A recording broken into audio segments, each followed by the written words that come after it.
Hi, welcome to In Conversation with Reason to Be. I'm Keith Goddard. I'm joined by my colleague Aurea Fellows. So this is the second in the series of three about sleep. So what we're trying to talk about here is just developing good habits to help you sleep on an evening and feel a little bit better. One of the key things we know is how you get ready for sleep is a really important part of how well you sleep, and it just sort of sets the groundwork to that good quality sleep. It sets us up for a good restful night's sleep. So, Aurea, give me a sense of where you are with sleep routine. Okay. I think when I start to think about sleep routine, it's all about timing. So, we shouldn't expect we can just flip a switch, from being really full on and really active, and then, suddenly expecting our brain and our body to turn off and, be ready to sleep.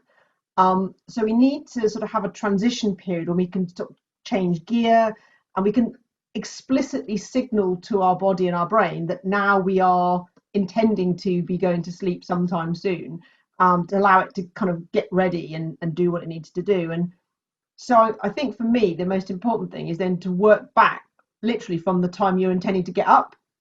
So if that's when I need to get up, 7 to 8 hours of sleep, when do I need to be getting into bed, to achieve that level of sleep, and back from that again. And we probably need a good, hour and a half to 2 hours before that, when we're not doing anything mentally challenging. So we need a routine that sort of sets in train the processes we want the body to build up in order to help us sleep. So for me, it's a big thing about timing. And the other thing I think that I would also focus on is thinking about what mood we're in, because if we've had a really stressful or intense or just very serious, maybe very active day, maybe what we need to do is to shift gear, and that might be to be a bit more relaxed, just generally a bit more calm, a bit more chilled out before we can expect ourselves to kind of go to sleep. Or, if you want to be a bit more relaxed, humor might be the thing for you. So I know definitely in our house, in that sort of last kind of hour before we're thinking about physically, getting ready to go to bed, we have to think carefully about what kind of stuff we watch. So documentaries, stuff like Panorama, generally off our list, because they end up with kind of lots of debate and conversation and very sort of intellectual discussion sometimes, and in with humor, in with something that makes us both laugh and relaxes us.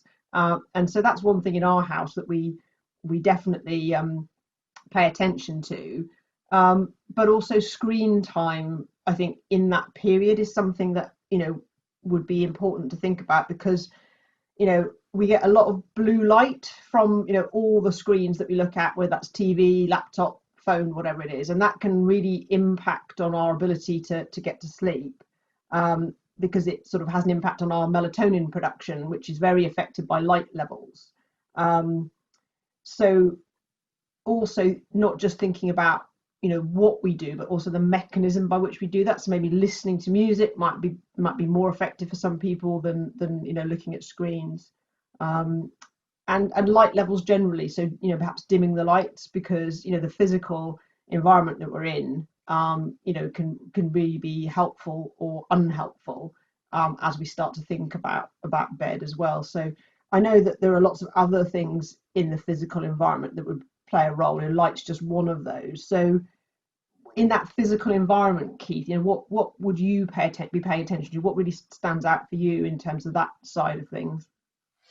Yeah, it's a good question. The light one's an interesting one for me because I don't personally get affected, but where I know my wife, particularly this time of the year, which is summer, light coming through into the bedroom early on, it affects her.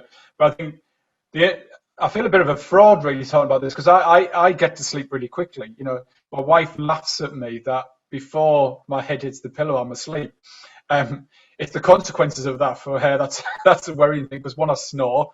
I'm a snorer. And also I've got itchy legs as well. So the interesting thing from a social, if I can use that language, social perspective in the bedroom, Helen needs to go to bed before I do to get to sleep because if if it's the other way around, she doesn't get to sleep.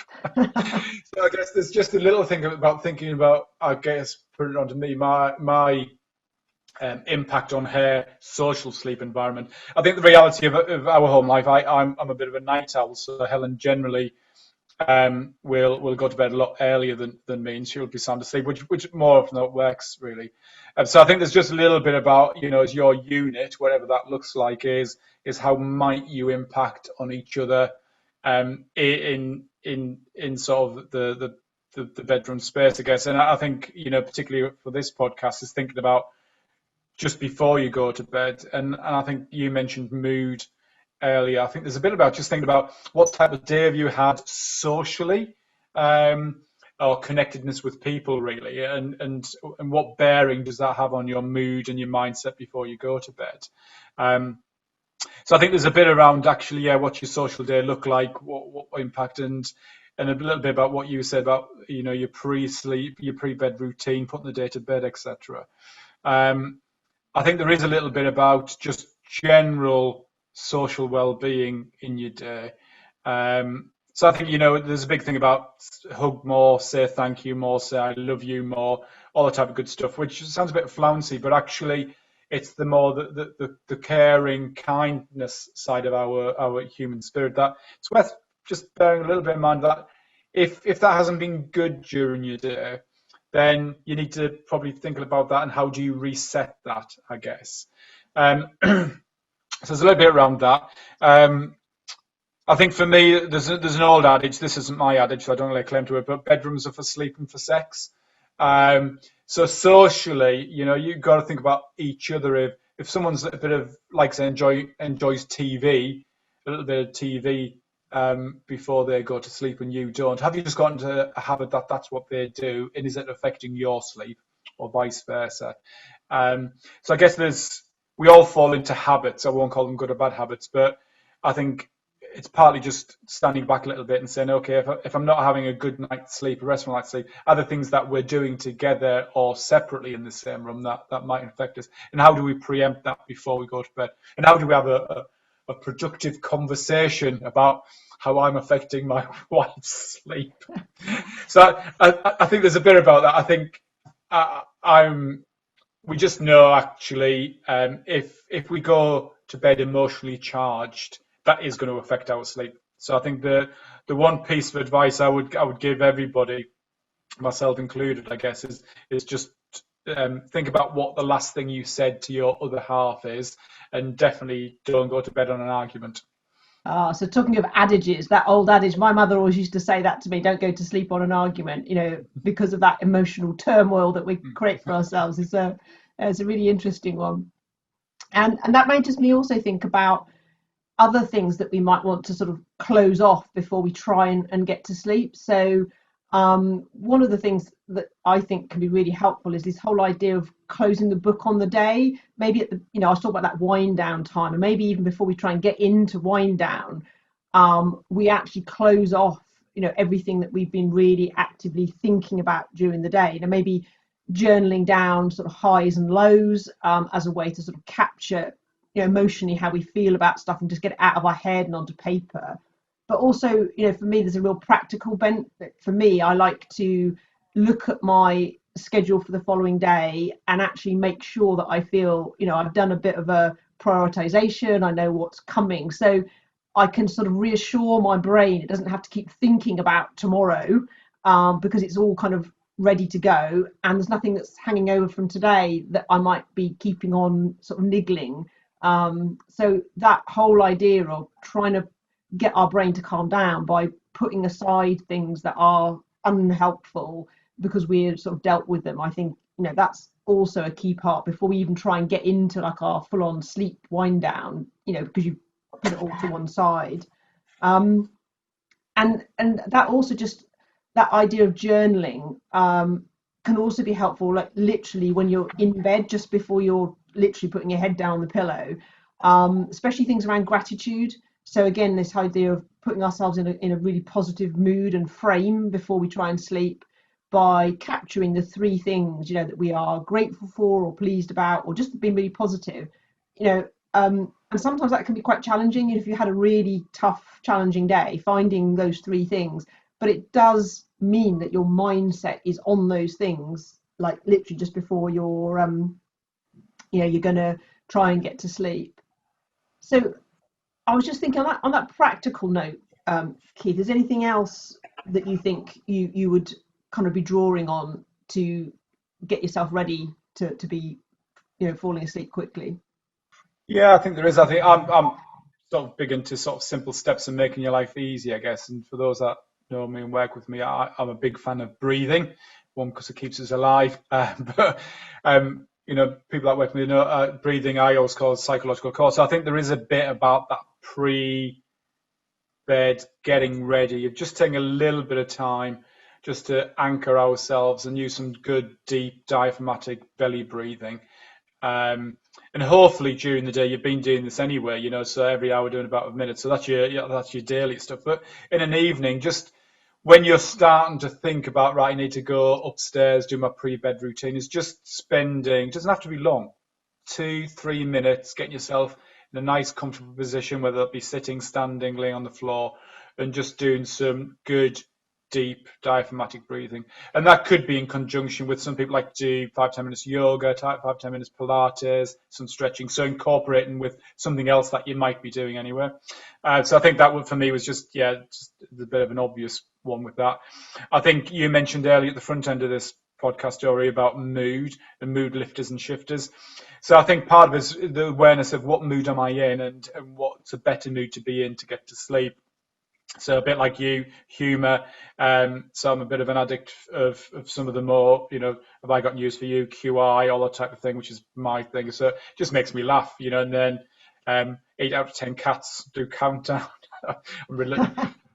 All these strange things that just make me laugh. So I guess that changes, it just brings a bit of humour, and we know laughing and smiling has a physiological effect on us. So that's good. I think for me, I'm a big fan of music. And to shift my mood and to relax. So I, not every night, but more often than not in the week, I'll do 10, 15 minutes, 20 minutes of just listen to music, but quite often with music videos as well that I quite like. And if not, because I've done photography historically, I just look at some of my photos with music playing in the background, and that just sort of shifts my mood, I guess, which gets ready for sleep. So there's a bit around that. I think there's a little bit about, for me, signposting when I'm getting ready for bed, and combining that with things like breathing and mindfulness and stuff. So brushing your teeth is one of the, hopefully, for most people, it's one of our nice hygiene, healthy habits that we should be doing. I've got no buy into dentists whatsoever.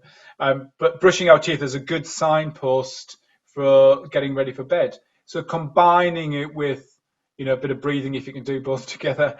But more importantly, is being mindful of brushing your teeth. So engaging, rather than it just being a functional thing, is just spend the time. And if you've got one of these electric toothbrushes that times it for you, it's a really good sort of, segue link to get into bed. So there's a bit around that. And I think for me, personally, because I do quite a lot of running and stuff, and I'm getting old, so I get a lot of injuries, I have a bit of a stretching routine before I go to bed. So on my way up the stairs, I stretch my calves as I go up the stairs. So I spend about 20 seconds on each calf. But when I'm doing that, I'm actually practicing my breathing as well, which is just automatic now. I don't even think about it. But actually, it's the mindfulness of that calf stretching exercise. So I'm in the moment, how my calves are feeling, how I'm feeling about that, and the progression upstairs is sort of really, really important for me. And I think, again, just breathing is we go along, really. I think going back to the mood shifters and lifters and breathing, obviously there's loads of apps. If you want to do mindfulness before you go to bed, brilliant to get yourself in the mood. So things like Headspace, Calm, and Simple Minds and stuff are really good for just getting us into a space through mindfulness. But I guess that strange habit of going up to bed for me, stretching my calves and breathing, is, I guess it's a bit odd, really. Yeah, I think that's sometimes the key, isn't it? Is sometimes there might be some new things that we can add into the routine that can be helpful, but sometimes it's just combining things we already do, but doing it in a way that's going to set us up for sleep better. So it's not necessarily about having a new routine. It might just be tweaks to the Mm. existing way that we do things, and things that are part and parcel of, for us individually, how we get to sleep. I have to confess, calf stretching doesn't form part of my personal routine. I um, accept I'm strange. um, so yeah, again, I think what we'd be saying is, everyone's different. See what works for you. Maybe have do some experimenting, see what works, what doesn't work. Might be useful to keep a sleep diary to check out what things Mm. are helping Yeah, and yeah. improving your sleep, what things perhaps didn't have an impact. And just pick, again, some small changes, things that work for you that you can make into habits, to just help that segue between kind of being awake and going to sleep, and letting the body know that that's what's coming, and getting ready for a really good night's sleep. So thank you very much for joining us. And in our next series in this, we are going to be talking more about things you can do when you're actually physically in bed that will be able to help you to get a good night's sleep as well. So we look forward to joining you very soon.